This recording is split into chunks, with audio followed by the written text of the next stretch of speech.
영접 기도문만 잘 따라서 읽으면 이제 구원을 받았다라는 그런 것도 좀 배운 적이 있고요. 가장 많이 사실 제가 배웠던 건 뭐냐면 나를 위해 십자가에 죽으시고 부활하신 예수님이 나를 위해서 십자가에 죽으시고 부활하신 그 사실을 우리가 믿으면 저는 구원을 받는다라는 것이었습니다. 그래서 예수님이 나를 위해서 십자가에 죽으셨고 부활하셨다는 그 사실을, 역사적인 사실을 믿으면 내가 구원을 받는다라는 그 복음을 사실 가장 많이 들었던 것 같아요. 그러니까 우리는 십자가의 복음, 이게 이제 복음이다라고 생각을 하고 구원 자체도 예수님이 나를 위해서 십자가에 죽으신 그 사실을 우리가 믿고 받아들이면 우리가 구원을 받고 천국에 간다. 이렇게 사실은 많이 배웠고 가르쳤거든요. 그렇다면 성경에서는 어떻게 구원을 받는다라고 말씀하고 있을까요? 그것을 제가 이제 하나씩 쭉 성경을 가지고 성경 전체에서 말하고 있는 것들을 좀 압축해서 제가 정리해서 오늘 좀 나누고 싶습니다. 먼저 성경에서는요, 우리가 은혜로 구원을 받는다라고 얘기합니다.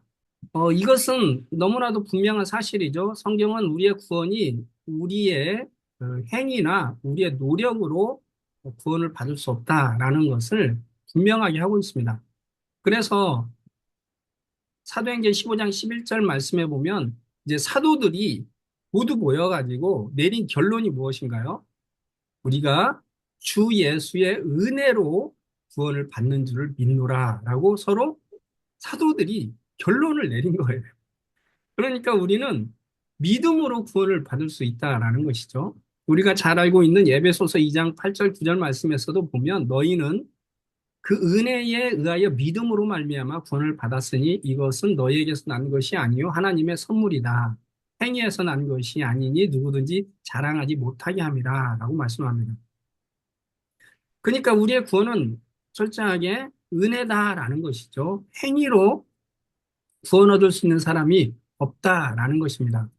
그래서 갈라디아서 1장 4절 5절 말씀해 보면 우리 죄를 대속하기 위하여 자기 몸을 주셨으니 영광이 세세토록 있을지어다 이렇게 말씀하시면서 우리가 받는 그 은혜의 가장 첫 번째는 무엇이냐면 예수 그리스도의 대속의 은혜로 말미암는 것이다라는 것을 얘기합니다. 그러니까 하나님의 우리가 받는 구원이 은혜인 것은 철저하게 예수 그리스도의 대속으로 말미암아 가능해졌기 때문이죠. 우리의 행위를 우리가 선을 많이 행하고 우리가 선에서 구원을 받을 수 있는 게 아니라 철저하게 예수님이 나를 위해서 대신 십자가에서 죄값을 다 치루심으로 우리가 구원을 얻을 수 있게 되었다라는 것입니다. 자, 그래서 베드로전서 1장 18절 19절에서도 너희가 알거니와 너희 조상이 물려준 헛된 행실에서 대속함을 받은 것은 은이나 금같이 없어질 것으로 된 것이 아니요 오직 흠없고 점없는 어린 양 같은 그리스도의 보배로운 피로 된 것이니라 라고 말씀하고 있습니다. 그러니까 우리의 대속, 우리의 구원은 예수 그리스도의 보배로운 피로 된 것임을 성경은 얘기하고 있는 것이죠. 그래서 우리가 행위로는 구원을 받을 수 없다라는 것이 성경의 선언입니다. 우리가 잘 아는 것처럼 로마서 8장, 3장 20절에서도 행위로 의롭다함을 얻을 육체가 없다라고 성경은 선언하고 있는 것이죠. 갈라디아서 2장 21절 말씀에서도 보면 만일 의롭게 되는 것이 율법으로 말미암으면 그리스도께서 헛되이 죽으셨느니라 라고 얘기합니다. 그리고 갈라디아서 5장 4절 말씀에서는 심지어 율법 안에서 의롭다함을 얻으리 하는 너희는 그리스도에게서 끊어지고 은혜에서 떨어진 자로다 라고 이렇게까지 말을 합니다. 그렇기 때문에 우리가 받는 구원은 철저하게 예수 그리스도의 대속의 은혜로 우리가 구원을 받을 수 있다라는 것이죠. 그리고 행위가 아니라 그래서 믿음으로 구원을 받는다라고 성경은 얘기합니다. 오직 예수 그리스도를 믿음으로 말미암는 줄을 우리가 안다라고 얘기하고 있죠. 그리고 그리스도를 믿음으로써 의롭다함을 얻는다. 것을 성경은 분명히 하고 있습니다. 그렇다면 우리가 먼저 이 은혜라는 말을 우리가 한번 좀 살펴볼 필요가 있습니다. 우리가 은혜라는 말은 곧 선물이라는 말과 동의어로 사용이 되는데요. 그 은혜라는 말이 이제 카리스인데 그것이 이제 선물이라는 의미도 사실을 가지고 있습니다. 그리고 또 은사라는 의미도 가지고 있는데 그래서 이 은혜를 선물로 많이 이 얘기를 하는 것이죠. 그래서 우리가 은혜 하면 이제 선물로 생각을 하고 또 그런 선물로 우리에게 이해가 되기도 합니다. 그래서 은혜라고 했을 때 어, 보통 우리들이 이해하고 있는 그 개념은 무엇이냐면 하나님이 자발적으로 주신 그 친절과 기부라는 그런 개념이다라고 제임스 던은 바울 신학 그 책에서 이야기를 하고 있습니다. 또한 우리가 가장 친숙하게 알고 있는 그 은혜라는 말의 의미를 이렇게 정의해주고 있는데요. 은혜는 처음부터 끝까지 받을 자격이 없는 자들에게 주어지는 하나님의 전적인 관대한 행위인 것이다. 이렇게 이야기합니다. 또 우리가 어떻게 많이 얘기했냐면 전통적인 관점으로 대표되는 이 루터파 해석을 따르자면은 구원이란 하나님께서 아무런 값 없이 또한 그 어떤 대가를 바라지 않고 내리는 은혜로운 선물이다. 이렇게 우리가 얘기합니다. 그래서 구원은 하나님의 선물인데 아무런 값 없이 그 대가를 바라지 않고 내려주시는 하나님의 은혜로운 선물이다. 이렇게 우리는 이해를 하고 있습니다. 그렇죠? 그런데 최근에 이 바클레이라는 아주 유명한 학자가 바울과 선물이라는 그런 책을 썼는데요.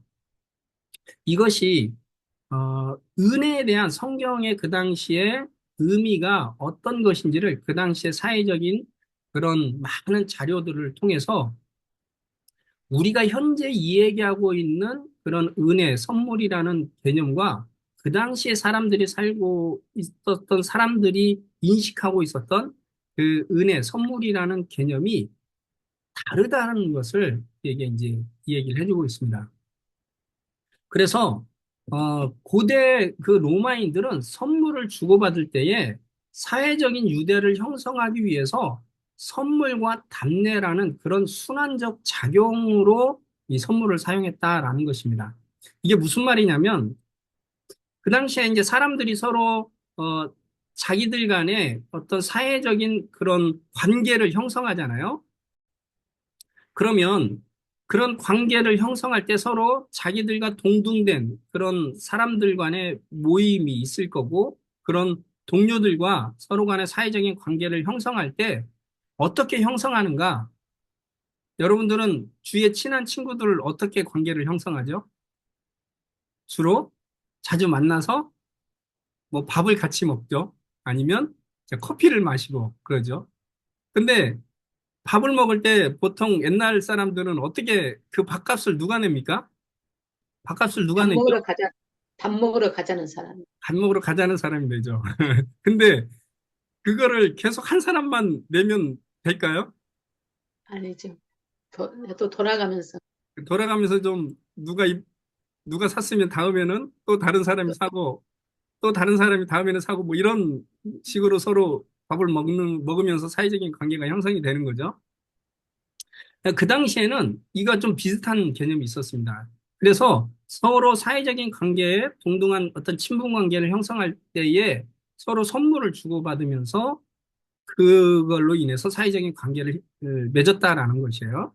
그래서 내가 누군가에게 선물을 주면 그것은 그냥 뭐 꼭 대가를 바라는 그런 선물은 아니지만 그것을 받은 사람은 어떻게 해야 됩니까?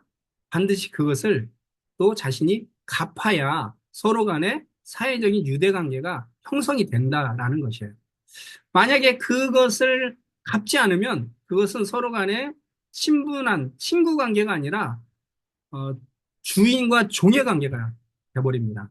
그래서 선물을 줄 때도 그러니까 아무나한테 주지 않습니다. 이것을 갚을 수 있는, 나와 친분 관계를 유지할 수 있는 그런 사람들에게 그 당시에는 선물을 줬다라는 것이에요. 그래서 그 당시 사람들이 가지고 있었던 이 선물의 개념을 오늘날 우리나라로 좀 비슷하게 설명을 하자면 결혼식 축의금이나 장례식 부의금과 같은 그런 비슷한 개념이었다라는 것이에요. 그러니까 결혼식 때 우리가 축하금을 주잖아요. 사실은 그거를 우리는 선물로 주는 것이죠. 그러나 어떻습니까? 받은 사람도 그 준 사람이 동일하게 누가 결혼을 하면 어떻게 하죠? 나도 받은 만큼 그 주어야 서로 간의 관계가 이 형성이 되고 유지가 되는 것이죠. 또 뭐 장례식 부위도 마찬가지입니다. 우리는 그냥 주는 것이지만 그리고 때로는 꼭 갚지 않아도 되는 것이지만 그럼에도 불구하고 장례식장에 찾아와서 나에게 부조금을 했다면 될 수 있으면 그만큼 또 갚으려고 했을 때 서로 간에 이 관계가 유지된다라는 것이죠. 그 당시에 선물이 그런 개념이었다라는 것이에요. 그래서 이 바클레이가 말하고 있는 것은 성경에서 말하고 있는 그런 선물의 개념도 그 당시의 선물의 개념과 비슷한 점도 있고 비슷하지 않은 점들이 있다라는 것을 밝혀냅니다. 성경에서 말하고 있는 선물은 그 당시에 선물과는 다른, 다른 것은 무엇이냐면 어떠한 자격에 상관없이 누구에게나 주어졌다는 점에서 비상응성의 특징을 가지고 있다라고 얘기합니다. 그러니까 예수님이 우리에게 주시는 그 구원의 은혜, 구원의 선물은 그 당시의 선물의 개념과는 좀 다르게 비상응성, 누구에게나 하나님이 어떠한 자격 없는 자에게도 하나님이 구원을 주시는, 은혜를 주시는 그런 특징이 있다라는 것이에요. 그러나 그 당시의 개념과 비슷한 개념이 있는데 그것은 무엇이냐면 하나님의 은혜는 그냥 값없이 아무런 대가도 바라지 않고 그냥 거저주는 그런 은혜는 아니다라는 것이에요. 그래서 하나님이 주신 은혜도 우리에게 어, 누구에게나 주지만 그리고 하나님이 주신 은혜를 똑같이 우리가 똑같이 바라는 것은 아니지만 하나님께서 우리에게 기대하시는 것, 요구하시는 것이 있다라는 것이에요.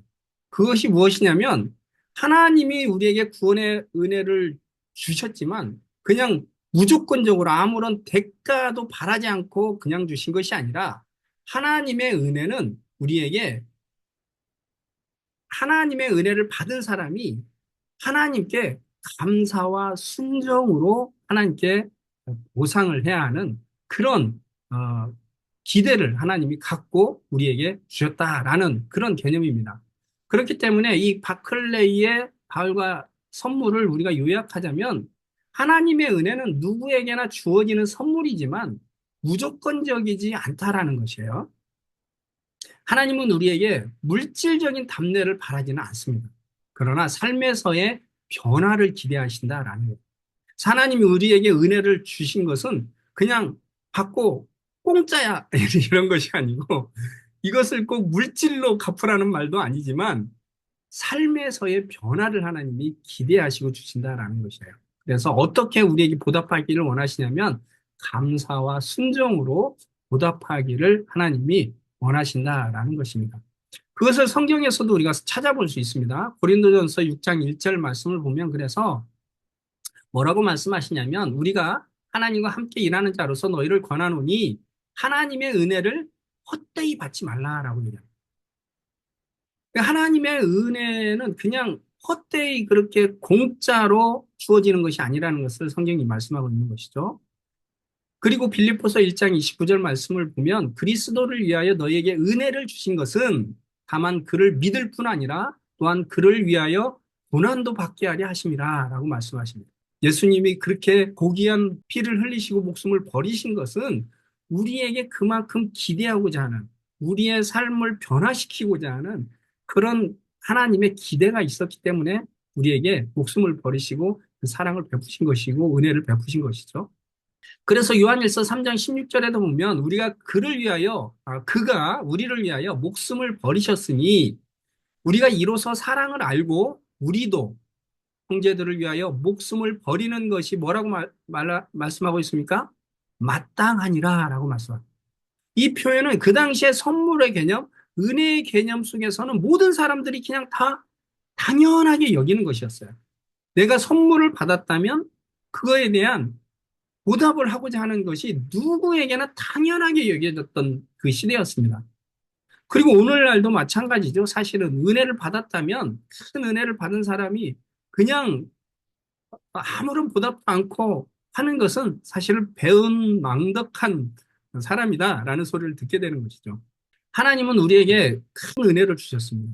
우리가 정말 감당할 수 없는 하나님의 자녀가 되는, 우리가 그래서 하나님의 놀라운 축복을 받는 그 은혜를 주셨죠. 그 은혜를 주신 것은 그냥 아무런 대가를 바라지 않는 것이 아니라 사실은 우리가 이제는 새로운 삶으로 변화되어서 정말 하나님이 원하시는 그런 뛰어난 하나님의 성품을 담는 그런 신적인 존재로 살아가도록 우리에게 은혜를 주신 것이죠.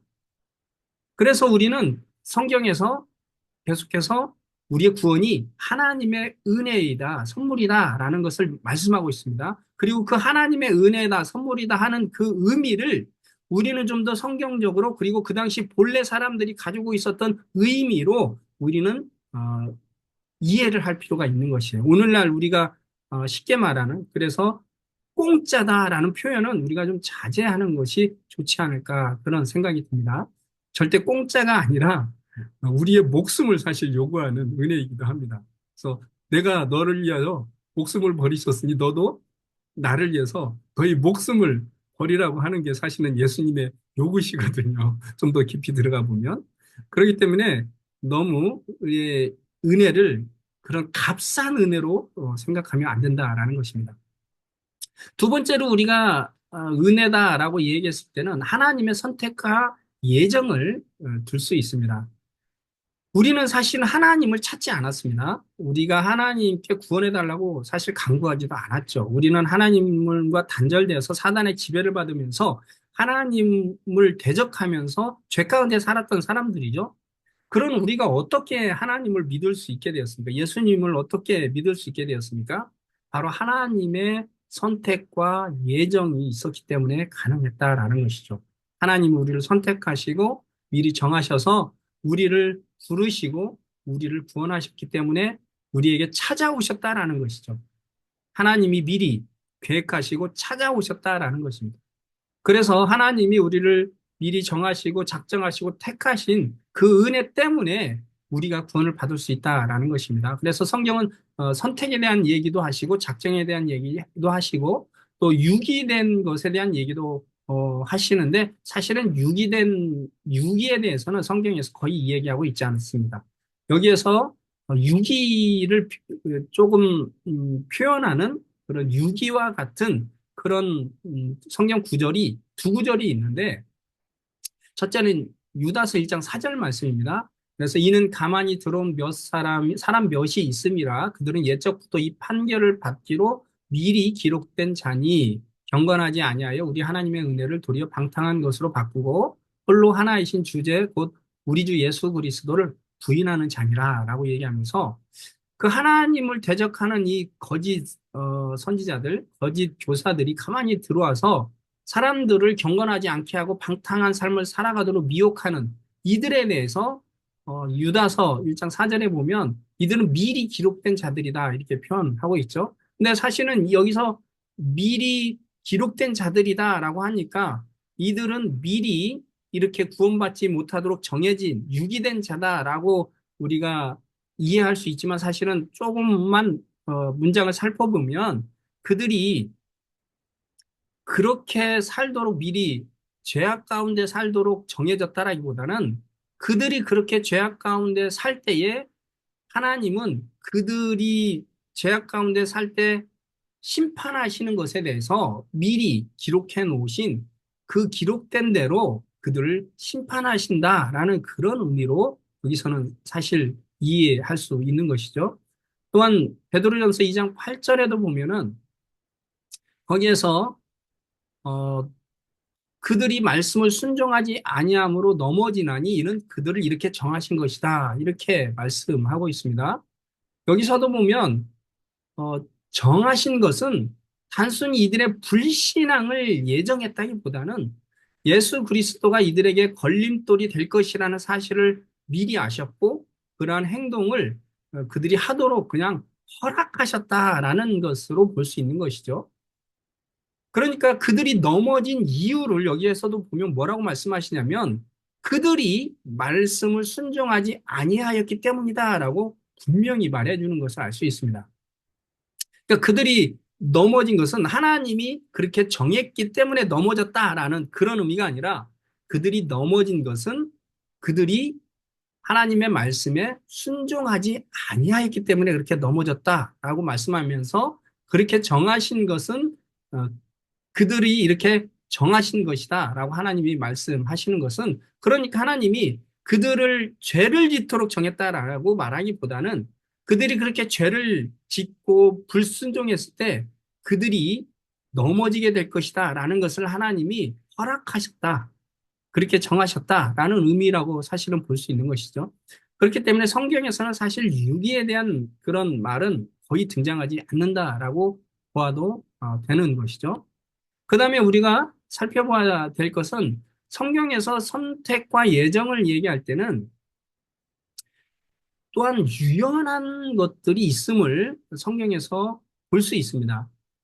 대표적으로 출애굽기 32장 33절 말씀을 보면 여호와께서 모세에게 이르시되 누구든지 내게 범죄하면 내가 내 책에서 그를 지워버리리라 이렇게 말씀하시죠. 그러니까 책에 기록됐는데 범죄하면 하나님이 지워버리시겠다고 말씀하시죠. 물론 이게 좀 위협하려고 하는 말씀이실 수도 있지만 어쨌든 이것은 하나님이 범죄했을 땐 지워버릴 수 있다는 그런 암시를 우리에게 기록해 주고 있다라는 것이죠. 또 골로새서 1장 22절 23절 말씀해 보면은 만일 너희가 믿음에 거하고 터 위에 굳게 서서 너희 들은 바 복음의 소망에서 흔들리지 아니하면 그리할까. 이 복음은 천하 만민에게 전파된 바요. 나 바울은 이 복음의 일꾼이 되었노라. 이렇게 말씀하시죠. 여기에서도 보면 그 복음의 소망에 흔들리지 않고 믿음에 굳게 서 있으면 너희가 책망이 없는 자로 하나님께 구원받고 하나님 앞에 거룩하게 서게 될 것이다. 이렇게 표현을 하고 있습니다. 그 말은 무엇이죠? 만약에 흔들려가지고 죄 가운데 빠지거나 믿음에서 파산하게 되면 구원을 받지 못한다는 그런 의미가 암시되어 있는 것이죠. 어, 로마서 11장 21절에서 22절에서도 이것을 우리에게 볼 수 있습니다. 하나님이 원가지들도 아끼지 아니하셨은즉 너도 아끼지 아니하시리라. 그러므로 하나님의 인자하심과 준엄하심을 보라.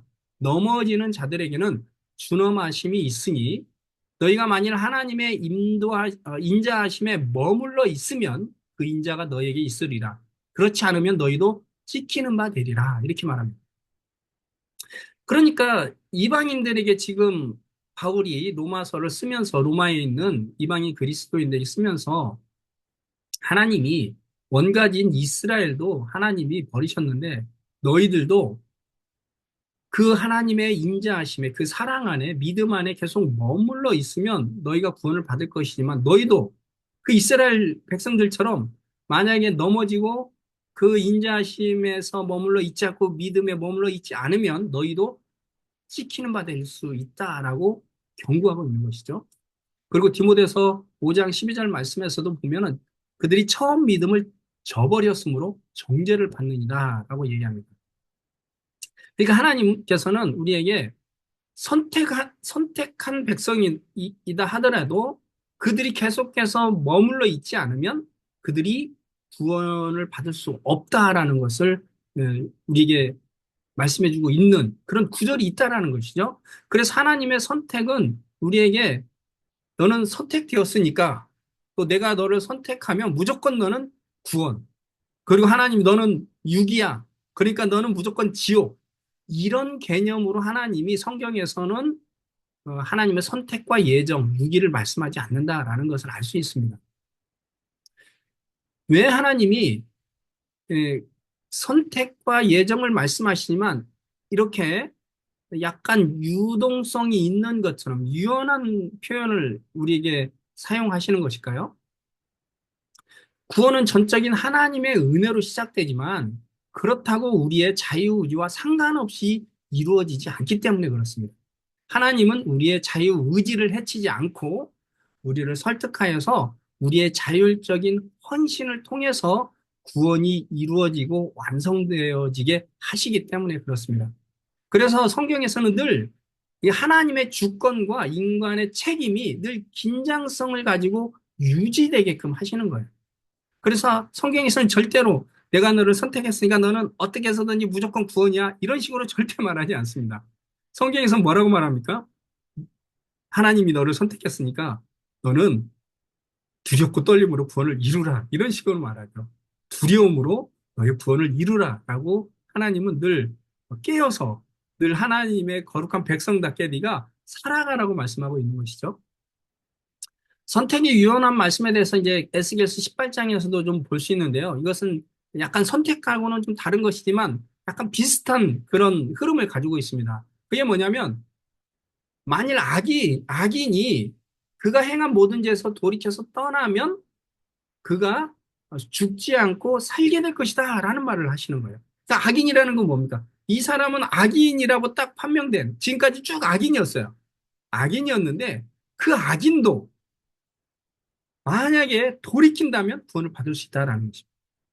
그리고 24절에서는 의인도 지금까지 쭉 의인이라고 생각했는데 그 의인도 만일 마지막에 그가 범죄하고 악을 행하면 그 모든 앞에 있었던 모든 공의로운 일은 하나도 기억되지 않고 그 범한 허물로 인해서 그가 죄인으로 죽을 것이다라고 얘기합니다. 굉장히 좀 무서운 말씀이죠. 그래서 에스겔서 18장 26, 27절 말씀을 보면 만일 의인이 그 공의를 떠나 죄를 행하고 그로 말미암아 죽으면 그 행한 죄악으로 말미암아 죽는 것이요. 만일 악인이 그 행한 악을 떠나 정의와 공의를 행하면 그 영혼을 보전하리라 이렇게 말합니다.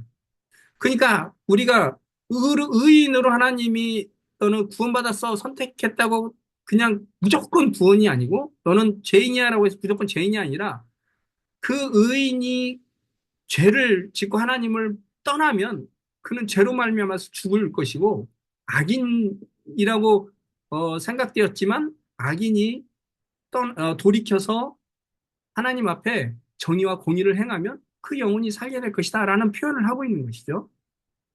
그것은 하나님께서 이 선택과 유기라는 말씀을 하나님이 우리 가운데 하시지만 끊임없이 우리가 스스로 하나님 앞에서 자율적인 나의 의지로 내가 하나님 앞에 의롭게 살아가고 또 하나님의 말씀대로 살아가도록 하고자 하는 하나님의 이 의도가 담겨 있다라고 저는 생각이 듭니다.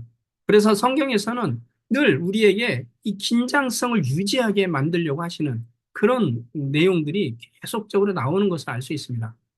그 다음에 우리가 은혜로 받는다라고 했을 때 세 번째는 성령님의 역사가 우리 가운데 있었다라는 것을 말씀해 주고 있어요. 그래서 요한복음 3장 5절에도 보면 니고데모가 예수님께 왔을 때 예수님이 물과 성령으로 나지 아니하면 하나님의 나라에 들어갈 수 없느니라라고 말씀하시죠. 그러면 여기서 학자들 간에 또 교단마다 성령으로 말미암은 중생이 믿음보다 앞서느냐, 또 믿음보다 뒤에 있느냐 가지고 논쟁이 많이 있습니다. 어쨌든 그 논쟁을 떠나서 성경에서는 그 성령이 우리 가운데 역사하시는 부분이 있음을 우리에게 말씀해 주고 있습니다. 그 대표적인 것이 요한복음 6장 44절 말씀입니다. 그래서 나를 보내신 아버지께서 이끌지 아니하시면 아무도 내게 올 수 없으니 오는 그를 내가 마지막 날에 다시 살리리라 이렇게 말씀하시죠. 그러니까 우리가 예수님을 믿게 되었을 때 보면 하나님께서 우리를 이끌어 가셨다라는 것을 알 수 있습니다. 그것은 성령님으로 우리에게 이끌어 가신 것을 말씀하고 있는 것이죠. 또한 사도행전 16장 14절 말씀을 보면은 바울이 빌립보에서 이제 전도를 하는데 자주장사 루디아를 만나게 됩니다. 그 루디아를 만났을 때 루디아가 바울이 전하는 그 말씀을 듣고 그 바울의 말을 따라 이렇게 믿게 돼요. 근데 그 사도행전 16장 14절 말씀을 보면 뭐라고 말씀하시냐면 주께서 그 마음을 열어 바울의 말을 따르게 하신지라 이렇게 말씀합니다. 그러니까 루디아가 바울의 말을 들었을 때 주님이 그 루디아의 마음을 열어서 바울의 말을 듣도록 하신 것을 알 수 있는 것이죠. 그리고 누가복음 24장 44절 45절 말씀에서도 예수님이 부활하셔서 예수님의 부활의 소식을 듣고도 의심하는 제자들에게 직접 나타나서 성경에 기록된 모든 것들이 이루어져야 할 것을 그들의 마음을 열어서 성경을 깨닫게 하셨다라고 말씀합니다. 예수님께서 성경을 가르치실 때에 우리의 마음을 열어서 우리가 깨닫게 된 것임을 우리에게 암시해 주고 있는 것이죠. 사실 우리가 하나님의 말씀을 읽을 때에 또 하나님 말씀을 들을 때에 성령께서 우리의 마음을 열어서 우리에게 깨달을 수 있도록 도와주셨을 때 우리가 그 성경을 더 제대로 잘 깨닫고 이해할 수 있다라는 것을 성경 말씀해 주고 있습니다. 그리고 고린도전서 12장 3절 말씀에도 보면 누구든지 예수를 저주할 자라 하지 아니하고 또 성령으로 아니하고는 누구든지 예수를 주시라 할 수 없느니라라고 말씀하시죠. 죄송합니다. 그러니까 우리가 예수님을 주라고 고백하는 그래서 우리가 예수님을 믿게 되는 이 믿음의 고백도 사실은 성령의 역사가 있었음을 우리에게 말씀해 주고 있는 것이죠. 그래서 우리가 구원은 하나님의 은혜다라는 것을 성경은 끊임없이 얘기합니다. 그 세 가지가 뭡니까? 첫째는 예수 그리스도의 대속의 은혜죠. 그리고 둘째는 하나님의 선택과 예정이죠.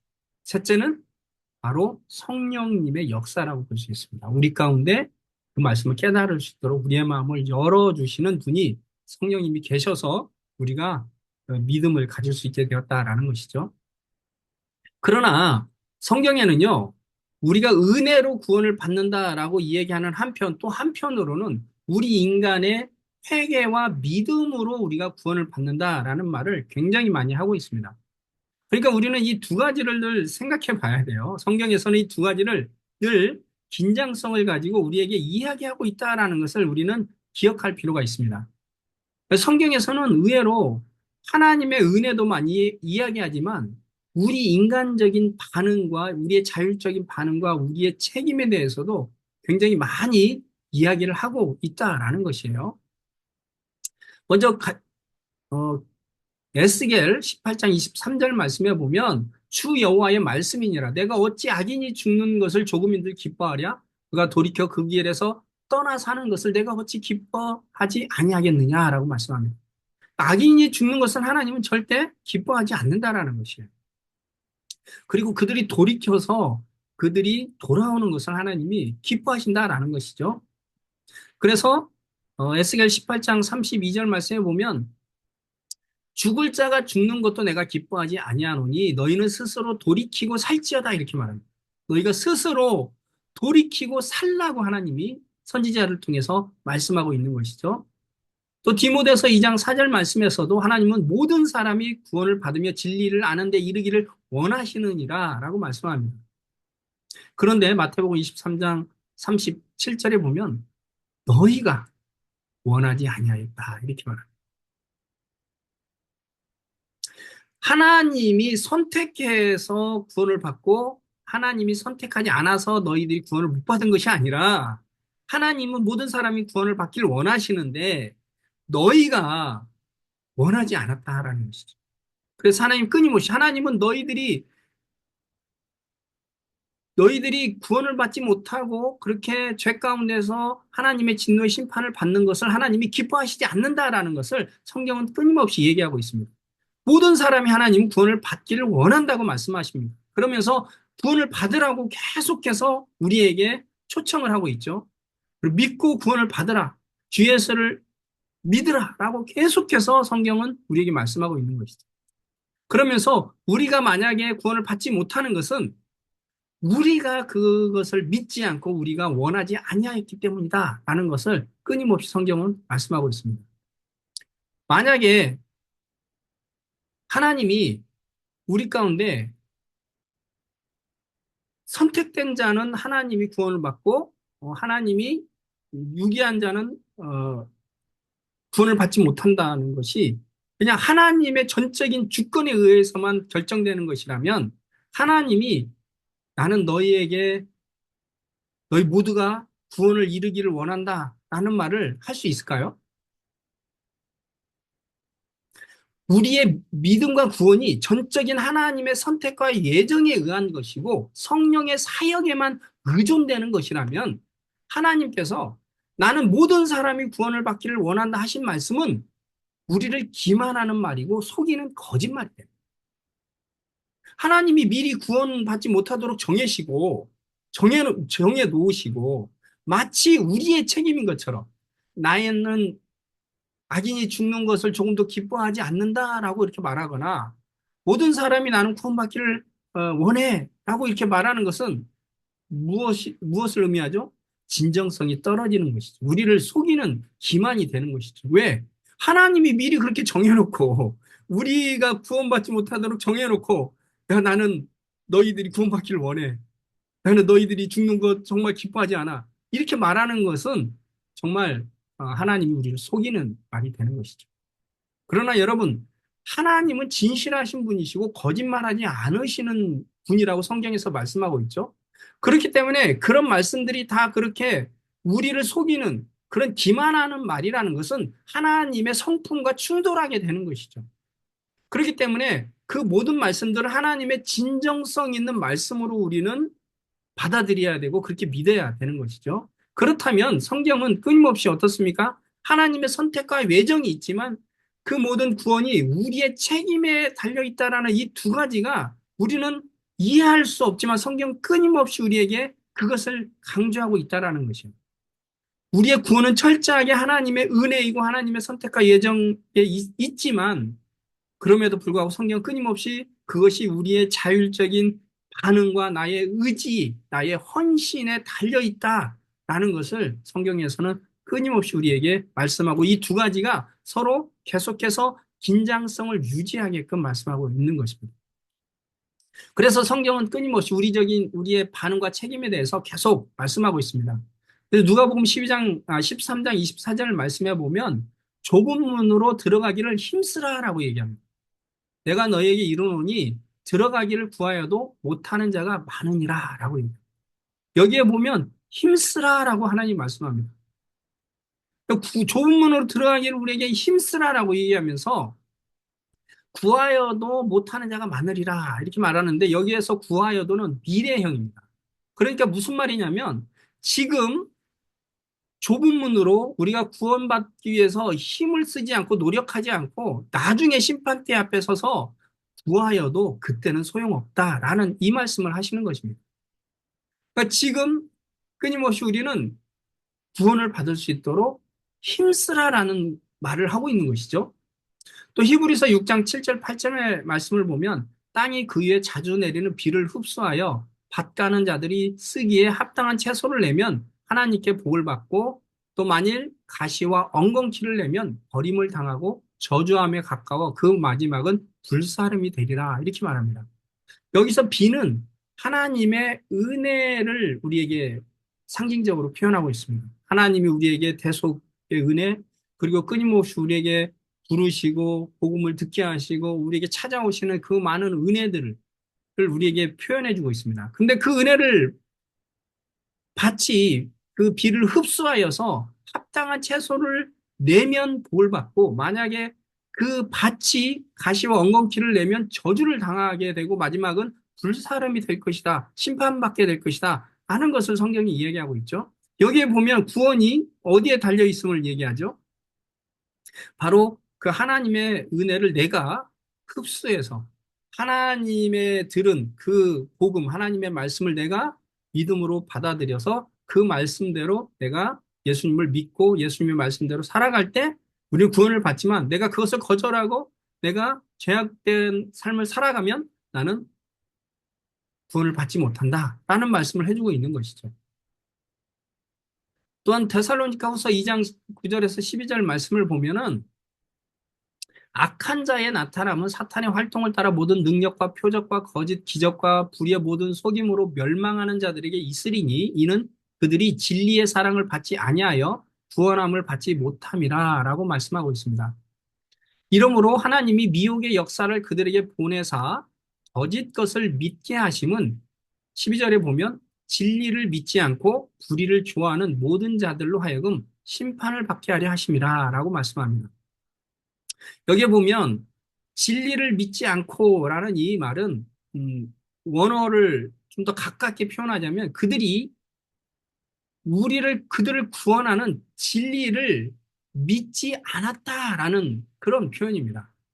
그들이 그들을 구원하게 하는 그 말을, 그 진리의 말씀을 그들이 받아들이지 않고 그들을 믿지 않았기 때문에 그들이 심판을 받게 된다라고 성경은 말씀하고 있는 것이죠. 그러니까 하나님이 선택하지 않아서 그들이 구원을 받지 못했다라고 표현하는 것이 아니라 그들이 그것을 거절했기 때문에 그들이 구원을 받지 못한 것이다. 이렇게 표현하고 있는 것입니다. 그래서 누가복음 13장 3절에도 보면 너희에게 이르노니 아니라 너희도 만일 회개하지 아니하면 다 이와 같이 망하리라. 이렇게 말씀합니다. 그리고 베드로후서 3장 9절 말씀에도 보면 주의 약속은 어떤 이들이 더디다고 생각하는 것 같이 더딘 것이 아니라 오직 주께서는 너희를 대하여 오래 참으사 아무도 멸망하지 아니하시고 다 회개에 이르기를 원하시느니라. 이렇게 말씀하고 있는 것입니다. 하나님은 다 멸망하지 않고 다 회개에 이르기를 원하신다라고 이렇게 말씀하고 있는 것이죠. 그리고 그래서 우리가 믿고 세례를 받는 사람은 구원을 받을 것이요. 믿지 않은 사람은 정죄를 받으리라 라고 마가복음 16장 16절에서도 말씀하고 있고요. 또 데살로니가후서 2장 12절에서도 진리를 믿지 않고 불의를 좋아하는 모든 자들로 하여금 심판을 받게 하려 하십니다 라고 얘기합니다. 그리고 디모데전서도 믿음을 저버렸기 때문에 그들이 정죄를 받는 것이다. 또 로마서 11장에서도 믿지 아니함으로 꺾이고 너희는 믿음으로 섰느니라 라고 얘기합니다. 그러니까 우리가 구원을 받은 이 구원이 철저하게 하나님의 은혜이지만 또 철저하게 인간의 의지, 인간의 선택, 인간의 책임이라는 것을 성경에서 얼마나 많이 이야기하고 있는지 모른다라는 것이죠. 그래서 요한복음 3장 16절에서도 보면 독생자를 하나님이 주셨으니 이는 그를 믿는 자마다 멸망치 않고 영생을 얻게 하려 하십니다. 라고 이렇게 말씀하시죠. 그리고 사도행전 17장 30절에서도 보면 알지 못하였던 시대는 하나님이 간구하셨거니와 이제는 어디든지 사람에게 다 명하사 회개하라 하셨다라고 말씀합니다.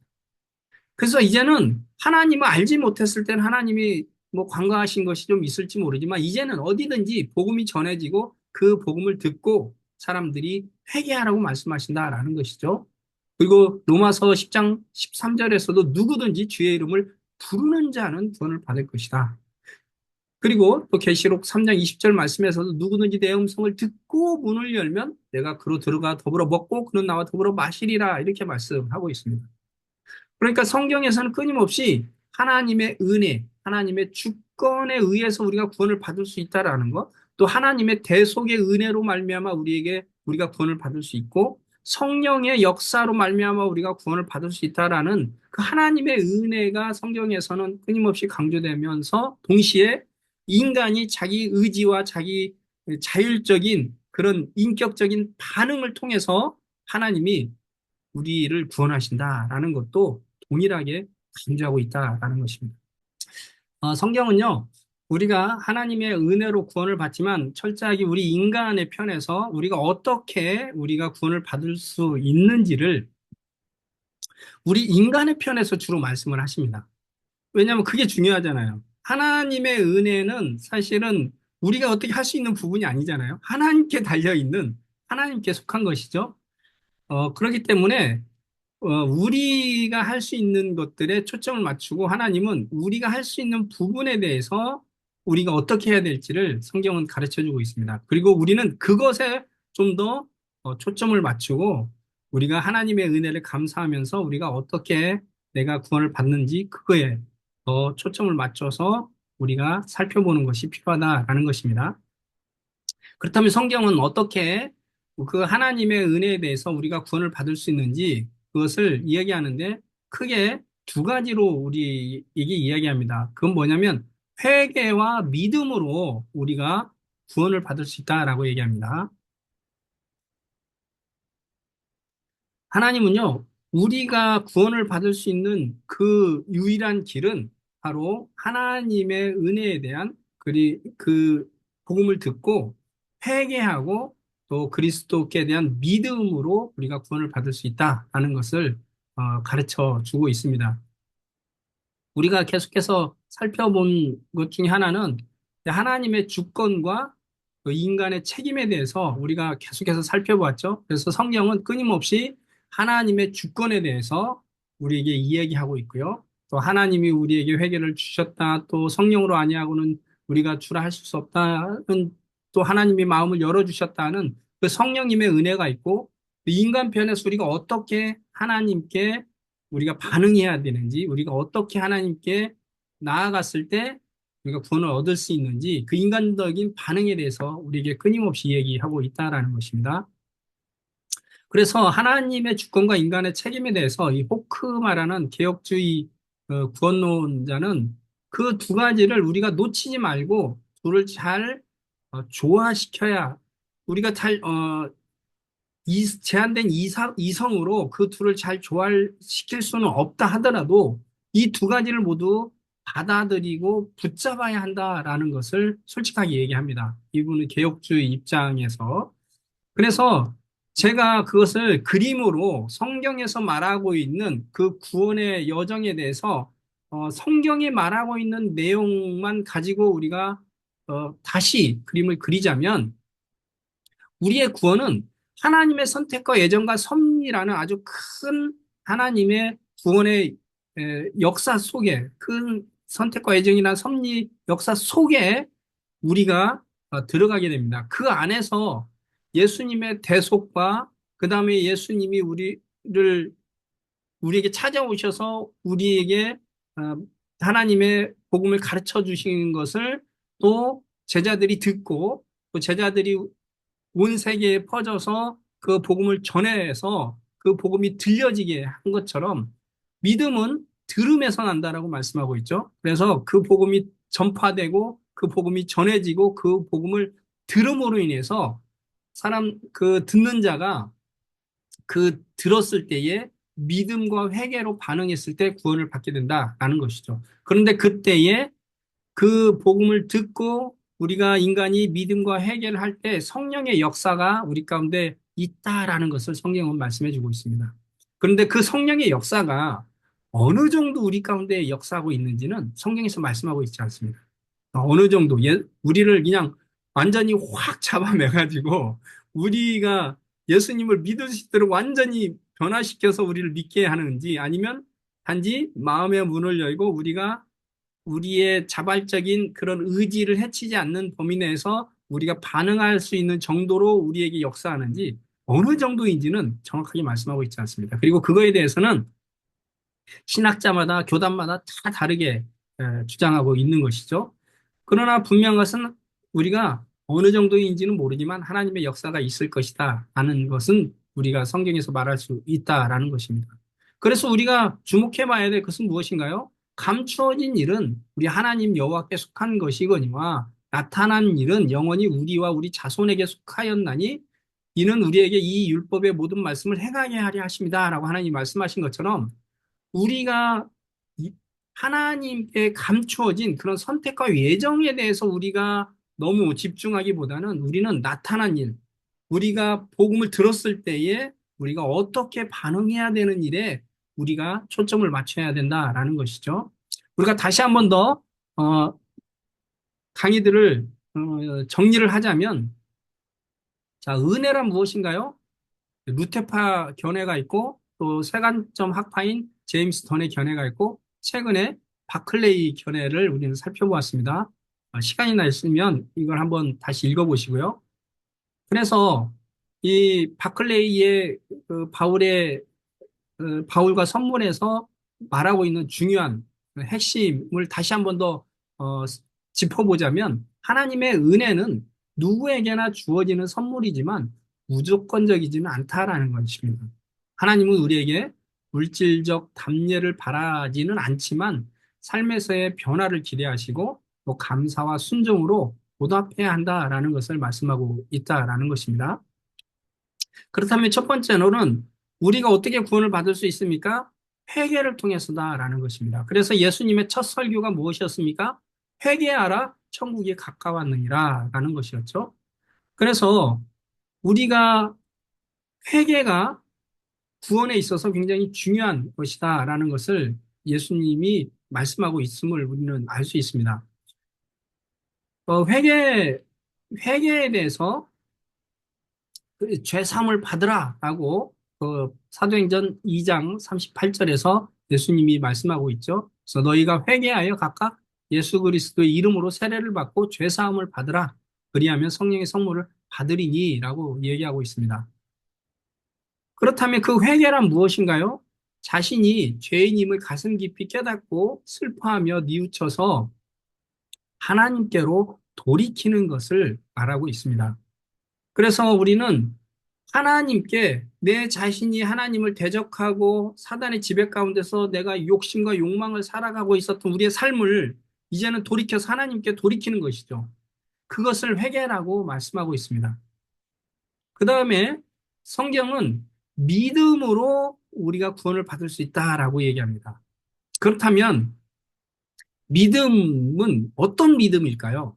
사실은 성경에서 우리가 믿음이 중요하다라는 것은 누구나 다 알고 있습니다. 그래서 오직 믿음으로 우리가 구원을 받는다라는 것은 우리가 잘 알고 있지만 그 믿음이 무엇인지를 성경적으로 제대로 우리가 좀 깊이 이해하고 가르치는 사람들을 제가 좀 찾아보기 어려웠습니다. 그래서 믿음에 대해서 좀 학적으로 성경적으로 우리가 좀 연구해서 그것들을 좀 가르쳤으면 좋겠다 하는 생각에 제가 사실은 믿음에 대한 연구를 많이 하게 되었는데요. 먼저 성경에서는요, 믿음을 얘기할 때 대부분은 믿음 하면 대부분 참된 믿음을 얘기합니다. 그런데 성경에 가끔 거짓 없는 믿음에 대해서도 얘기를 합니다. 대표적인 게 디모데전서 1장 5절 말씀이죠. 그래서 이 교훈의 목적은 청결한 마음과 선한 양심과 거짓이 없는 믿음에서 나오는 사랑이거늘 이렇게 하면서 여기에 보면 거짓이 없는 믿음에 대해서 이야기하고 있습니다. 그리고 또 디모데 후서 1장 5절에서도 보면 거짓이 없는 믿음에 대해서 이야기하고 있는데 여기서 이 거짓이 없다라는 이 말은 진정한, 진실한, 거짓이 없는, 진짜, 뭐 이런 의미를 가지고 있는 단어입니다. 그러니까 성경에서는 믿음을 이야기하면서도 어떤 믿음이 있음을 얘기하냐면 진짜가 아닌, 진실하지 않은 그런 거짓된 믿음이 있다라는 것도 얘기하고 있다라는 것이죠. 그래서 고린도전서 15장 2절 말씀에도 보면 헛되이 믿지 아니하면 이라는 말이 나오는 것입니다. 그래서 이 너희가 헛되이 믿는 믿음도 있다라는 것을 성경이 말씀하고 있죠. 그리고 고린도후서 6장 1절에서도 보면 은혜를 헛되이 받지 말라. 그래서 헛된 믿음, 헛되이 받는 은혜가 있다라는 것을 얘기하고 있습니다.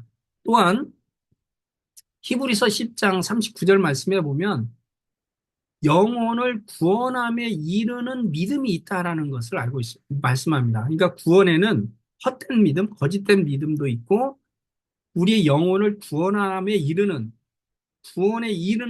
참된 믿음이 있다라는 것을 성경은 얘기하고 있다라는 것이죠. 그래서 영혼을 구원하는 믿음, 그 믿음이 무엇인지를 우리는 살펴보아야 된다라는 것입니다. 그래서 성경은 그 믿음을 얘기할 때 그 믿음의 대상에 대해서 분명하게 말씀하고 있습니다. 믿음의 대상이 필요한 것이죠. 그 대상이 무엇이냐면 바로 예수님을 나의 주와 그리스도로 받아들이는 것이다 라는 것을 성경은 얘기합니다. 그래서 로마서 14장 9절 말씀에서도 보면 예수님이 이를 위해서 죽었다가 살아나셨으니 곧 죽은 자와 산 자의 주가 되려 하십니다 라고 얘기하고 있죠.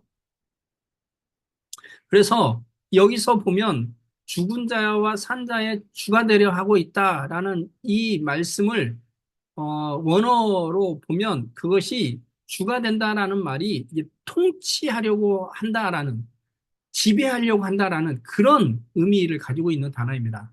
그러니까 예수님이 부활하셔서 우리를 통치하시고 다스리시는 바로 그런 통치자가 되려고 부활하셨다라는 것이죠. 그래서 사도행전 2장 36절에 보면 그런즉 이스라엘 온 집이 정녕 알지니 너희가 십자가에 못 박은 이 예수를 하나님이 주와 그리스도가 되게 하셨느니라 라고 말씀합니다. 하나님은 예수님을 무엇이 되게 하셨냐면 우리의 주인이 되게 하셨고, 주라는 의미는 다양한 의미가 있지만 통치자라는 의미도 있고 또 주인, 하나님이다라는 의미가 있는 단어입니다. 그러니까 예수님을 우리의 통치자이고 주인, 하나님이 되게 하셨고 그리스도라는 말은 구원자라는 의미입니다. 그래서 예수님이 우리의 통치자 주인이시고 우리의 구원자가 되게 하셨다라는 것이죠. 그래서 우리가 그 하나님의 아들 그리스도를 힘입어 우리가 믿음으로 말미암아 생명을 얻게 하려고 한다라고 요한복음 20장 31절은 말씀하고 있습니다. 우리가 그러니까 예수 그리스도가 어떤 분이신지를 믿어야 될까요? 바로 예수님이 나의 주인, 통치자, 하나님, 이것을 그냥 우리는 주로 표현할 수 있죠. 예수님이 나의 주인이시고 나의 구원자가 되신다라는 것을 우리가 믿음으로 받아들여야 된다라는 것이죠. 그것을 대표적으로 보여주고 있는 게 로마서 10장 9절에서 10절 말씀이죠. 내가 만일 내 입으로 예수를 주로 시인하며 또 하나님께서 그를 죽은 자 가운데서 살리신 것을 내 마음에 믿으면 구원을 얻으리니 이렇게 말씀합니다. 여기에서 보면 네가 예수님이 너를 위해서 십자가에 죽으시고 부활하신 그 역사적인 사실을 믿으면 구원을 받으리니 이렇게 말씀하고 있나요? 그게 아니고 뭐라고 말씀하시죠? 그 십자가에 죽으시고 부활하신 그리고 그를 살리신 그 하나님이 그를 살리신 예수님을 나의 주로 시인하고 마음에 믿으면 구원을 받을 것이다 라고 얘기합니다. 그래서 입으로 예수님을 주로 시인하고 마음으로 그 예수님이 바로 하나님이 살리신 바로 우리의 주가 되시고 구원자이시라는 것을 믿을 때에 우리가 구원을 받게 된다라는 것입니다. 그리고 요한복음 1장 12절 말씀에 보면 예수님을 나의 주와 그리스도로 받아들였을 때 우리가 하나님의 자녀가 되는 권세를 주셨다라고 얘기합니다. 그래서 영접하는 자 곧 그 이름을 믿는 자들에게는 하나님의 자녀가 되는 권세를 주셨다라는 것이죠. 그래서 믿음은 영접하는 것과 동의어로 얘기합니다. 그래서 영접하는 자와 믿는 자를 동의어처럼 말하면서 예수님을 믿는다는 것은 예수님을 나의 주와 구원자로 받아들이고 영접하는 것이다 라고 이렇게 말할 수 있는 것이죠. 그렇다면 구원 얻는 믿음은 어떤 믿음일까요? 바로 우리가 예수님을 진실한 마음으로 그리스도와 주로 구원자와 주인으로 받아들이고 영접해야 한다라는 것을 알 수 있습니다. 그래서 개혁주의자들이 그 공통적으로 말하고 있는 구원 얻는 믿음의 세 가지 필수적인 요소로 세 가지를 얘기합니다. 그게 무엇이냐면 바로 지식과 동의와 신뢰 또는 헌신을 얘기합니다. 그러니까 내가 예수님이 나를 위해서 죽으시고 대속하여 죽으시고 부활하신 그 예수님이 나의 주인이 되시고 나의 구원자가 되신다라는 것을 우리가 지식으로 듣고 그거에 대해서 동의할 뿐만 아니라 무엇이 필요하다라는 것이죠? 바로 헌신이 필요하다라는 거예요. 왜냐하면 우리가 갖는 그 믿음은 예수님이 나의 주인이시다라는 그것을 받아들이는 것이죠. 예수님이 나의 주인이시고 나의 구원자이시고 나의 통치자이시다라는 것을 받아들이고 이제는 내가 그 예수님의 말씀에 이제는 통치를 받겠다. 예수님의 통치를 받겠다. 예수님의 말씀에 순종하겠다라는 그 헌신이 포함되어 있는 것이 참된 믿음이라는 것입니다. 그러니까 구원 얻는 믿음은 예수님을 나의 주인과 구원자이심으로 믿고 그분께 내가 이제는 말씀을 따라서 살겠다는, 그리고 하나님의 말씀과 인도하심을 따라 살겠다는 그 헌신된 마음이 포함되어 있는 그것이 바로 진실한 그런 믿음이다라는 것입니다. 그래서 예수님을 나의 주와 그리스도로 받아들이는 것이, 진실로 받아들이는 것이 바로 참된 구원 얻는 믿음이다라고 성경은 말씀하고 있습니다. 그래서 다시 한번 그것을 정리를 해보면, 우리가 믿음으로 구원을 받는데 그 대상이 바로 나를 위해 하늘 영광 버리시고 인간이 되셔서 십자가에 피 흘려 내 대신 죽으시고 부활하신 하나님의 아들 예수님이다라는 것이죠. 그리고 그 예수님을 어떤 분으로 믿고 영접해야 됩니까? 바로 나의 구원자요, 주인, 통치자로 그분을 믿고 영접하는 것입니다. 어떻게 영접해야 됩니까? 진실하게 믿고 따르겠다는 헌신된 마음의 결단. 이것이 바로 구원 없는 참된 믿음이다라는 것입니다. 그래서 우리는 이 세 가지를 우리는 기억할 필요가 있습니다. 그래야 우리의 믿음이 하나님이 말씀하시는 진실된 구원 얻는 믿음이 되기 때문에 그런 것이죠. 그래서 우리가 이제 예수님을 믿고 나의 구원자요, 나의 주인으로, 통치자로 믿고 받아들였다면, 이제 그래서 내가 예수님의 말씀과 인도하심을 따라 살겠다고 헌신된 마음을 우리가 갖고 고백했다면, 우리의 삶은 이제 어떻게 해야 됩니까? 바로 우리의 삶과 행동의 원리로서의 믿음이 우리를 지배하게 되는 것입니다. 그래서 우리의 삶은 이제는 내 욕망을 쫓아 살았던 삶이었다면, 그래서 사단의 지배를 받는 그런 삶이었다면, 이제는 예수님의 통치를 받는, 그래서 예수님을 믿고 그 예수님의 말씀을 따라 살아가는 그러한 삶으로 바뀌는 것이 바로 믿음이다라는 것이에요. 그래서 로마서 14장 23절 말씀에 보면 믿음으로 쫓아 하지 아니하는 모든 것이 죄다라고 얘기합니다. 그러니까 우리의 모든 삶은 믿음으로 이제는 살아야 되는 거예요. 믿음으로 행동해야 하는 것이 되는 것이고, 그렇지 않는 것은 죄가 된다라고 말하는 것이 로마서 14장 23절 말씀입니다. 그리고 고린도 후서 5장 7절 말씀에서도 뭐라고 얘기합니까? 우리가 믿음으로 행하고 보는 것으로 행하지 아니함이보다, 이렇게 합니다. 우리 그리스도인들은 이제 어떤 사람들인가? 예수님을 믿고 예수님을 믿음으로 행하는 사람들이다라는 것이죠. 그래서 갈라디아서 2장 20절 우리가 잘 아는 말씀이죠. 그 말씀이 무엇입니까? 내가 그리스도와 함께 십자가에 못 박혔나니 그런즉 이제는 내가 사는 것이 아니요 오직 내 안에 그리스도께서 사신 것이라. 이제 내가 육체 가운데 사는 것은 나를 사랑하사 나를 위하여 자기를 버리신 하나님의 아들을 믿는 믿음 안에서 사는 것이라. 이제는 믿음으로 사는 삶이다라는 것이죠. 나를 위해서 목숨을 버리신 그 하나님의 아들을 믿고 이제 그 믿음 안에서 살아가는 것이 바로 그리스도인이다라고 얘기하는 것입니다.